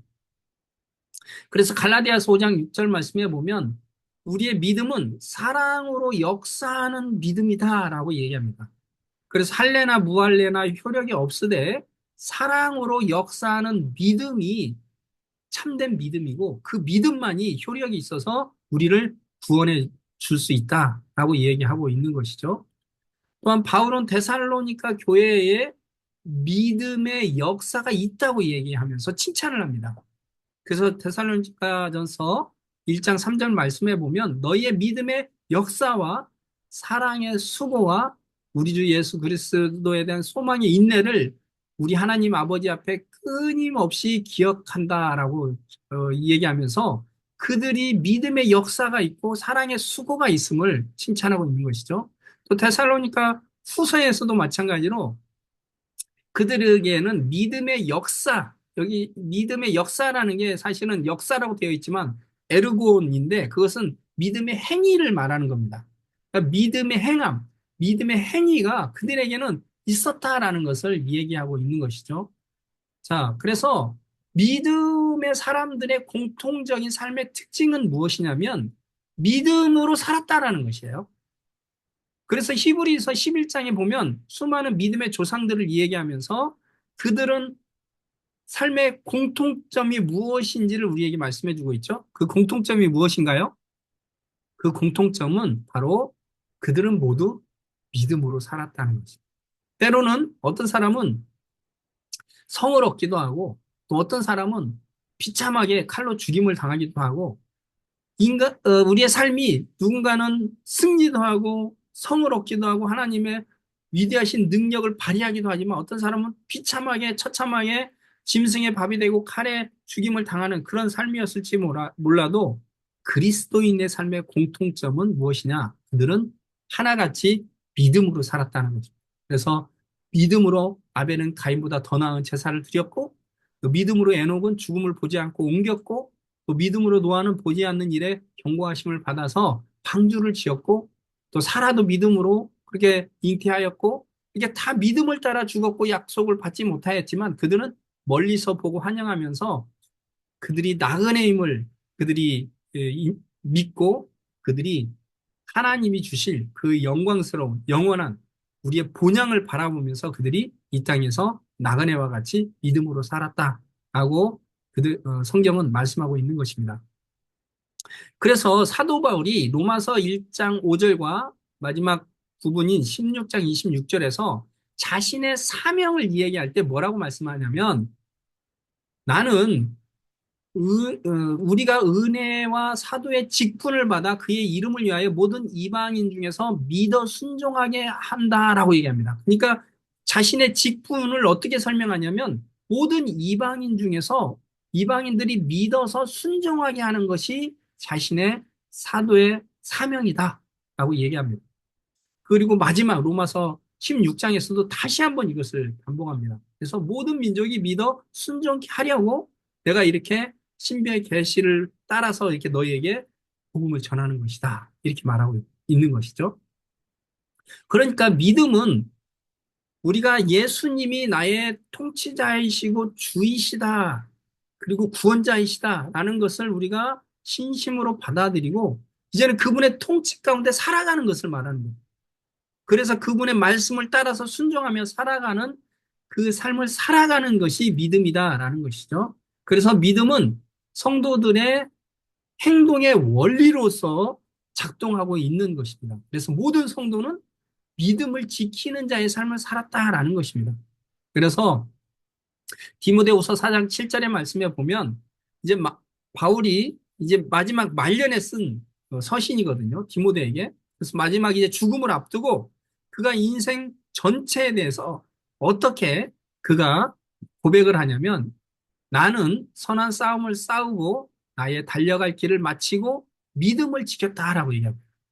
그가 자신의 모든 전 인생을 통틀어서 뭐라고 정리를 하냐면 나는 믿음을 지키는 삶을 살았다라고 얘기하는 것이죠. 그러니까 그리스도인들은 그의 모든 삶이 믿음으로 사는 삶이었고 믿음을 지키는 삶이었다라는 것이죠. 그것을 요한계시록 14장 12절에 보면 성도들의 인내가 여기 있나니 그들은 하나님의 계명과 예수에 대한 믿음을 지키는 자니라 라고 말합니다. 하나님 앞에 모여서 마지막 구원받은 자들이 하나님 앞에 찬송하는 그 영광스러운 그런 모습을 보여주면서 그렇게 영광스럽게 구원받아서 하나님께 찬양하는 그 무리들을 하나님이 뭐라고 얘기하냐면 그들은 하나님의 계명과 예수에 대한 믿음을 지킨 자라고 얘기합니다. 그러니까 마지막에 우리가 모두가 천국에 올라가서 모두가 천국에 간 사람들, 그 사람들을 공통적으로 어떤 사람이냐라고 하나님이 정의를 내리냐면 그들은 하나님의 계명과 예수님에 대한 믿음을 지킨 자다라고 말씀하고 있다라는 것입니다. 그래서 야고보서는 뭐라고 말씀합니까? 행함이 없는 믿음은 죽은 믿음이다라고 얘기합니다. 그래서 우리가 잘 아는 것처럼 행함이 없다면 무슨 유익이 있겠느냐? 그 믿음이 능히 자기를 구원하겠느냐라고 야고보서는 말씀하고 있죠. 또 2장 20절에 보면 허탄한 사람아 행함이 없는 믿음이 헛것인 줄을 알고자 하느냐? 또 내가 보거니와 믿음이 그의 행함과 함께 일하고 행함으로 믿음이 온전하게 되었느니라 라고 얘기합니다. 그리고 영혼 없는 몸이 죽은 것 같이 행함이 없는 믿음은 죽은 것이다 라고 얘기합니다. 그러니까 우리의 믿음은 우리의 행함으로 우리의 진실된 믿음이 드러나고 온전해진다라는 것을 말씀하고 있는 것이죠. 그래서 성경에서는 믿음을 얘기할 때는 믿음의 단회성과 믿음의 계속성을 얘기하고 있습니다. 그래서 성경 처음에 요한복음 1장 12절 말씀에도 보면 그래서 영접하는 자는 부정과거 시제로 단회적인 시점을 얘기하고 있고요. 그리고 그 이름을 믿는 자들은 현재 시제를 사용해서 계속적으로 믿고 있는 그런 상태를 얘기해 주고 있습니다. 그러니까 우리가 구원 얻는 믿음은 처음에 예수님을 나의 주와 그리스도로 진실하게 헌신된 마음으로 우리가 받아들이고, 그 다음에 계속해서 그분의 통치를 받으며 말씀을 따라서 순종하며 살아가는 삶으로 계속해서 살아가야 한다라는 것을 말씀해주고 있는 것이죠. 그래서 그거는 계속해서 성경에서 말씀하고 있습니다. 그래서 우리의 믿음이 단지 한 번 믿음으로 고백하면 끝나는 것이 아니라 계속해서 우리의 삶 속에서 믿음으로 계속해서 살아가야 되는 삶이라는 것을 성경은 끊임없이 우리에게 말씀해 주고 있다라는 것이죠. 그래서 우리는 믿음은 그냥 단회적인 처음에 진실한 믿음의 고백과 함께 계속적으로 믿음으로 우리의 삶 속에서 살아가야 되는 것임을 말씀해 주고 있습니다. 그래서 믿음에는 경향성이 있다라는 것을 성경은 말합니다. 그러니까 믿음은 우리의 삶을 어떠한 경향성, 무엇인가를 추구하는 사람으로 만들어 간다라는 것이죠. 그래서 로마서 2장 6절에서 8절 말씀을 보면 하나님께서 각 사람에게 그 행한 대로 보응하시되 참고 선을 행하여 영광과 존귀와 썩지 아니함을 구하는 자에게는 영생으로 하시고 이렇게 말합니다. 여기에 보면 선을 행하여 영광과 존귀함과 썩지 아니함을 구하는 자에게 영생을 주시겠다라고 말씀하십니다.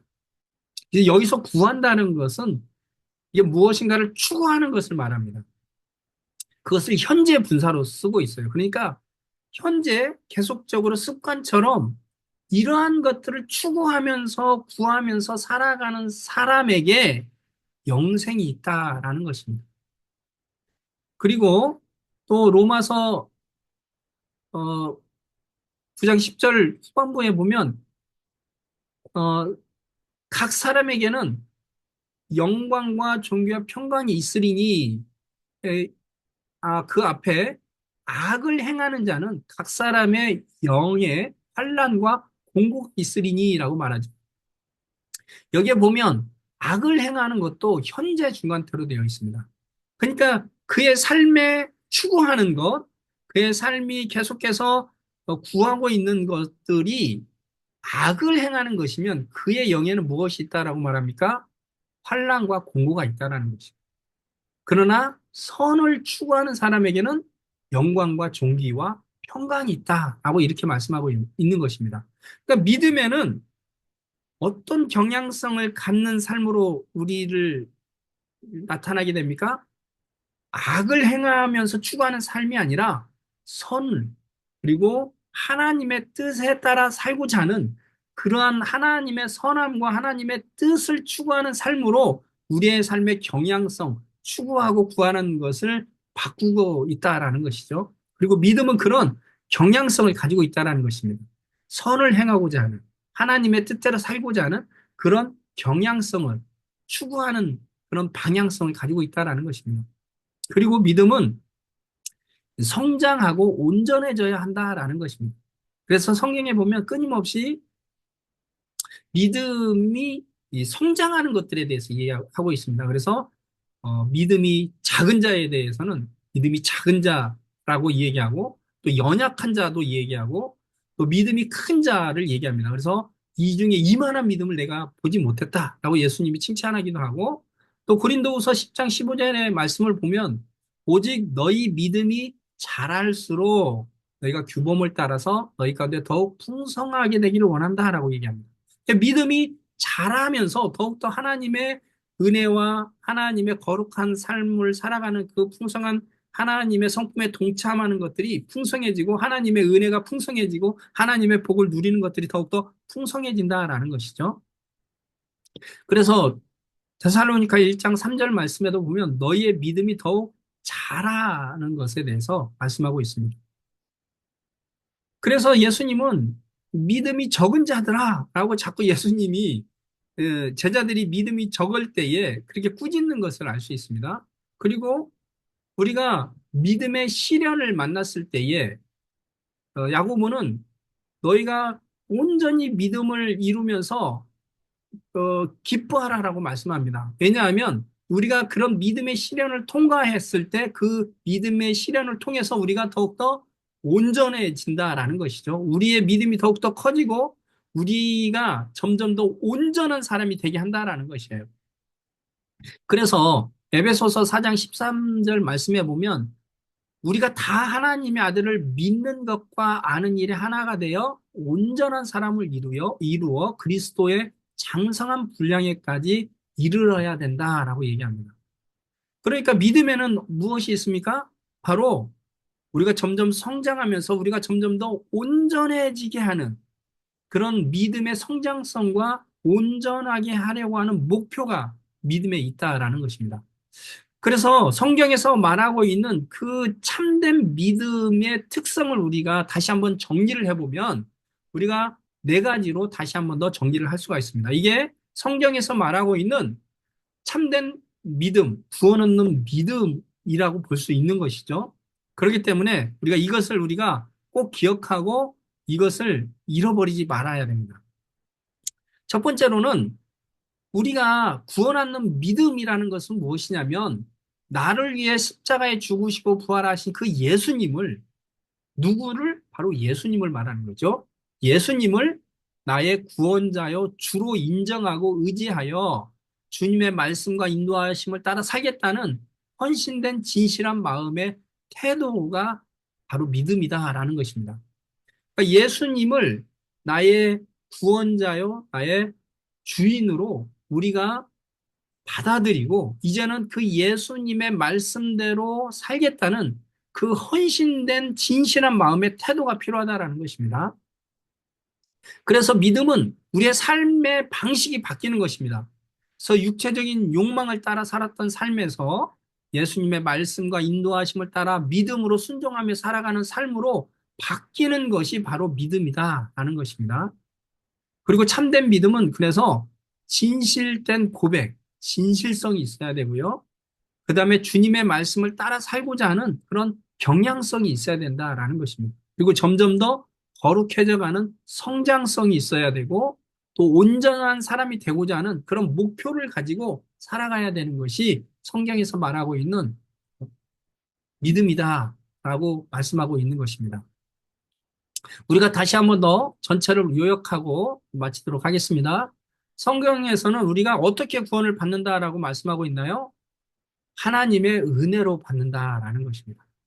예수 그리스도의 대속으로 말미암아 또 하나님의 선택과 예정 그리고 성령의 역사 그리고 우리에게 하나님이 값없이 주시는 그런 은혜로 우리에게 우리가 구원을 받을 수 있다라는 것인데 하나님이 값없이 주시는 이 선물은 그러나 아무 대가도 없이 무조건적인 것은 아니다라는 것을 우리가 살펴보았습니다. 감사와 순종의 삶으로 보답해야 하는 은혜다라는 것입니다. 자, 그리고 이 하나님의 은혜는 하나님께서 분명하게 이야기하고 있지만 우리에게 하나님은 구원에 대해서 얘기할 때는 또 철저하게 우리의 자발적인 헌신과 행동을 통해서 우리에게 구원하신다라는 것을 말씀하고 있다라는 것을 우리가 기억하고 또 하나님의 주권과 인간의 책임의 긴장성을 유지하는 것이 필요하다라는 것을 우리는 기억할 필요가 있습니다. 그러면 우리가 어떻게 구원을 받는가? 회개와 믿음으로 구원을 받는다라는 것입니다. 무엇으로 구원을 받는다고요? 회개와 믿음. 그것을 회심이다라고 조직신학에서는 표현하기도 합니다. 그래서 회개는 죄악된 삶으로부터 하나님을 향한 헌신된 삶으로 돌이키는 것을 말하는 것이죠. 그래서 자기가 주인이 되어서 욕망과 욕심을 따라 살아가는 그런 죄악된 삶에서 이제는 하나님께로 돌아서서 하나님을 나의 주인으로 섬기는 삶을 살아가는 것, 그것이 바로 회개죠. 그런데 그 회개는 사실 믿음과 동전의 양면과 같은 그런 것이 알 수 있습니다. 그러니까 하나님께로 돌아서서 이제는 믿음으로 살아가는 것, 그게 이제 구원이라고 볼 수 있는 것이죠. 그래서 이거 믿음, 성경에서 말하고 있는 구원하는 믿음은 어떤 믿음인가? 바로 우리가 예수님을 의지하고 순종하며 살겠다는 그런 헌신된 마음의 태도, 그것이 바로 성경에서 말하고 있는 구원 없는 믿음이다라는 것이죠. 그래서 구원 없는 믿음은 나를 위해서 죽으신 그 예수님이 나의 구원자가 되시고 나의 통치자가 되신다는 것을 진심으로 믿고 받아들이고 이제는 그분의 말씀과 인도하심을 따라 살겠다는 그런 헌신된 마음이 필요하다라는 것입니다. 그 헌신된 마음이 들어있는 것이 바로 참된 믿음이고 구원하는 믿음이다라는 것이죠. 그래서 참된 믿음에는 세 가지의 특징이 있습니다. 어떤 특징이 있습니까? 진실성과 경향성과 성장성이 있다라는 것이죠. 그리고 믿음의 목표는 무엇입니까? 예수님을 닮은 온전한 사람이 되는 것입니다. 우리가 이것을 기억하고 믿음 어떻게 우리가 믿을 수 있는가? 바로 이것이 성경에서 말하고 있는 아주 중요한 구원론의 핵심이다라는 것입니다. 자, 이것들을 기억했으면 좋겠습니다. 혹시 잘 이해가 되지 않거나 또 질문할 것이 있나요?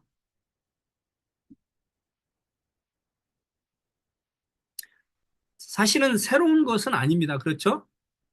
새로운 것은 아닌데 성경에 다 있는 건데 성경에서 말하고 있는 구원을 좀 더 명확하게 성경에서 말하고 있는 참된 믿음이 무엇인지 어떻게 구원 얻는지를 성경에서 말하고 있는 것들을 제가 정리했다라고 이렇게 생각하시면 될 것 같습니다. 그래서 사실 새로운 것은 거의 없고요. 단지 무엇이 더 새롭냐면 믿음이 무엇인지를 제가 좀 더 아마 다른 교회에서는 그 가르쳐 주지 않는 것들을 제가 좀 더, 좀 세밀하게 가르치고 있다라는 그런 생각은 듭니다. 맞나요? 저만 그렇게 생각하나요? 우리 권사님은 혹시 들으시면서 어떤 것들이 좀 혹시 뭐 새롭거나 깨닫게 된 것이 있을까요? 네. 어, 목사님 말씀하신 것처럼, 교수님 말씀하신 것처럼, 이렇게 믿음에 대해서 정리를 딱 해주셨다는 것에 이제 동감을 하고 하는데, 저에게 오늘 너무 와닿았던 것은, 음, 어, 우리는 하나님의 그 은혜가 공짜고, 그다음에 선물이다라고 거기서 끝났는데, 음, 하나님도 우리한테 바라시는 것이 있다는 것을 음, 거기에서 조금 이제 너무 이렇게 놀랐어요. 이거에 네, 대해서. 네, 우리가 그냥 감사와 순종하는 것은 너무 감사하기 때문에 그것을 그냥 한다고 생각했지, 음, 그게 하나님이 바라는 것이었다라는 거. 그리고 그것을 보답하는 것이라는 은혜에 보답하는 것이라는 것이, 음, 아, 그랬구나. 그렇다고 한다면 선물은, 네, 궁금한 것이에요. 네, 선물은 우리가 뭘 바라고 주는 것이 아니잖아요. 네, 네, 선물은 저 사람한테 내가 뭘 받아야지 하면서 주는 것이 아니라 진짜 마음을 다해서 나의 마음을 다 담아가지고 그냥 주는 것인데, 음, 만약에 선물을 줬는데 그 사람한테서 뭔가를 기대하고 이렇게 저 사람도 나한테 줄지도 몰라라는 또 이런 바람, 이런 것이 있다고 한다면 그거는 거래가 아닌가. 그러니까 우리가 여기서 주의해야 될 것이 무엇이냐면 성경을 읽을 때에 네, 성경에서 말하고 있는 그 단어 있죠? 그 단어의 네. 개념을 우리가 오늘날 현대에 가지고 있는 개념으로 이해를 하기 때문에 그런 거예요. 아, 오늘날 우리는 선물하면 우리가 선물을 무슨 기대를 하고 주는 걸 선물이라고 하지 않죠? 네네. 우리가 선물이라고 하는 거는 그냥 정말 공짜로 대가 없이 주는 게 선물이에요. 그게 네네. 오늘날 우리가 인식하고 있고 이해하고 있는 선물의 개념입니다. 아, 근데 그 개념으로 성경에서 말하고 있는 선물을 이해하면 안 된다라는 거예요. 아, 성경에서 말하고 있을 때 그 선물의 개념은 오늘날 현대 우리들이 생각하고 있는 그 개념의 선물로 이야기한 것이 아니에요. 음, 그러니까 성경에서 말하고 있는 그 당시에 사람들이 이해하고 있는 그런 선물의 개념으로, 그래서 성경적인 개념으로서의 선물로 우리가 성경을 이해해야지, 오늘날 음, 우리가 이해하는 그런 아, 선물의 개념으로 그 구원을 이해하면 안 된다라는 것이죠. 네네. 예. 아시겠죠? 네네. 네. 감사합니다. 그 시대착오적인 그런 성경 네. 이해다라고 볼 수 있는 것이죠. 아, 그런 것들이 사실 성경에 많아요. 성경에서 네. 말하고 있는 우리 개념이 오늘날 우리가 가지고 있는 개념을 가지고 성경에 있는 단어가 똑같은 단어니까, 아, 오늘날 우리의 개념으로 성경을 그렇게 바라볼 수 있거든요. 근데 이제 그렇지 않은 음, 음, 단어들이나 이해가 많습니다. 그렇기 때문에 네네. 우리가 먼저는 성경에서 사용했을 때 그 당시에 사람들이 이해하고 있는 그런 개념으로 먼저 이해를 하고 성경에서 말하고 있는 개념이 무엇이다라고 우리가 받아들여야 된다라는 것입니다. 선물이 그 중요한 네. 부분입니다. 네. 그러면 우리가 그렇게 받아들여도 되나요? 우리가 주여 주여 하는 자마다 천국 들어갈 수 없고 네. 하나님의 뜻대로 행하는 자가 들어간다고 음, 했잖아요. 네. 그럼 그 하나님의 뜻이 바로 우리가 주신 은혜에 대한 하나님의 바람? 뭐 그런 것일 수도 있고요. 또 네. 믿음이라는 것 자체가 아까 말한 것처럼 믿음이 뭐라고 했죠? 믿음이 내가 순종을 예수님을 나의 예수님 나의 구주로 주와 네, 구원자로 구원자로 믿고 받아들이고 내가 이제는 네, 그 예수님을 이제는 통치를 받으며 순종하며 살겠다는 그 헌신이 담겨 있는 게 네의 믿음이다라고 했거든요. 네, 네. 그러니까 우리가 예수님을 진짜 믿는다면 어떻게 살아야 됩니까? 예수님을 나의 통치자로 믿고 그분의 말씀과 인도하심을 따라서 살아가야 되는 것이죠. 그게 네. 참된 성경에서 말하고 있는 구원 없는 믿음이고, 그게 믿음으로 살아가는 사람들의 삶이다라는 것입니다. 아, 그러니까 우리가 믿는다면 하나님의 뜻대로 살아가야 되는 게 믿음이에요. 네, 네. 근데 우리가 믿는다고 하면서 만약에 하나님의 뜻대로 살지 않아요? 그럼 그건 무엇을 의미하죠?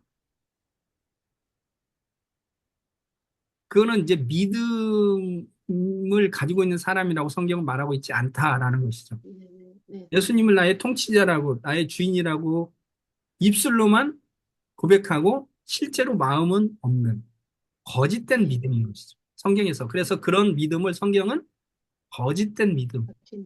죽은 믿음이다라고 얘기합니다. 아멘. 그런 믿음은 우리를 구원할 수가 없어요. 네, 진짜 믿음은 예수님을 나의 통치자로, 구원자로 받아들이고 그분의 통치를 받아들이는 것. 아멘. 그게 바로 구원이에요. 우리가 아멘. 인간의 상태를 배웠죠? 인간이 어떤 상태였습니까? 우리가 하나님 죄인들. 떠나서 사단의 지배를 받으며 살았잖아요. 네, 그 사단의 지배를 받았던 삶에서 이제는 하나님의 통치를 받으면서 하나님의 보호하심과 하나님의 도우심과 하나님의 지혜와 하나님의 능력으로 살아가게 되는 것. 이게 바로 구원이거든요. 아멘. 믿음으로 구원을 받는다고 할 때 그 믿음은 무엇인가? 바로 예수님이 나의 주이시고 통치자이심을 내가 믿음으로 이제 받아들이고 그분의 통치를 받겠다고 내가 고백하는 것이에요. 그리고 진실하게 이제는 예수님의 통치를 받겠다라고 고백한 이후에는 어떻습니까? 그 통치를 받으며 살아가야 되는 것이죠. 그게 네, 네. 진짜 믿음인 것이죠. 아멘. 사랑도 마찬 비슷한 개념입니다. 우리가 사랑이라고 했을 때는 사랑에는 무엇이 들어 있어야 됩니까? 믿음. 진실한 진실한. 헌신이 포함이 아, 되어 있어야 되잖아요. 그래서 네, 네. 결혼할 때 내가 화풀이가 되도록 당신을 사랑하겠습니다 했을 때 그 사랑이 진실함이 되려면, 진실한 사랑이 되려면 무엇이 돼야 되죠? 정말 평생 아내를 위해서 내가 이렇게 안심해. 시간도 같이 해주고 또 같이 아내를 위해서 도와주고 아프면 병원에도 데려다 주고 이렇게 살아가는 삶으로 드러나야 되잖아요. 그게 네, 참된 사랑이잖아요. 만약에 네. 입술로만 사랑한다 해놓고 아내한테는 꽃다발 안 주고 막 다른 여자한테 꽃다발 주고 옷 사주고 막 그러면 어떻게 돼요? 그거 이제 참된 사랑이 아니잖아요. 믿음도 마찬가지 개념입니다. 믿음도 우리가 하나님을 믿는다, 신뢰한다라고 고백했을 때는 그것이 그냥 입술로만 끝나는 게 참된 믿음이 아니고 하나님의 통치를 받아들이는 게 참된 믿음이라는 거예요. 네. 그래서 믿음이라고 했을 때 가장 중요한 것은 예수님을 나의 주로 고백하는 것입니다. 음, 그게 믿음의 핵심이고 복음이에요. 복음은 음, 예수님이 우리의 주인이 되신다는 것, 나를 통치하신다는 것, 내가 사단의 지배를 받는 것이 아니고 내가 나의 힘으로 살아가는 것이 아니라 하나님의 통치를 받으며 하나님의 은혜와 능력으로 살아가는 사람이다라는 것이 바로 믿음이고 구원이다라는 것이에요. 네. 그것이 굉장히 중요한 개념입니다. 네. 네. 그것을 네. 기억하면 그래서 성경에서 말하는 믿음은 통치를 받겠다는 그런 헌신된 진실한 마음의 태도가 담겨 있어야 돼요. 그게 진실한 믿음입니다. 음, 그리고 그래서 우리 삶 속에 무엇으로 드러나냐면 그 하나님의 통치를 받으며 하나님의 뜻대로 살아가려고 하는 그런 경향성으로 나타나야 돼요. 음, 그러면서 점점 그 삶이 이제 하나님을 닮아가는 삶으로 성장해 가야 되는 것이죠. 네. 그렇지 않으면 그게 이제 성경에서는 참된 믿음이 아니라 거짓된 믿음이다라고 얘기하는 것입니다. 자, 조금 이해가 가셨나요? 네네, 감사합니다. 다음에는 이제 좀 더 구체적으로 우리가 구원받은 성도는 그럼 어떠한 변화가 일어나서 어떠한 삶을 살게 되는지를 좀 더 이제 세밀하게 우리가 다뤄보도록 하겠습니다. 수고하셨습니다.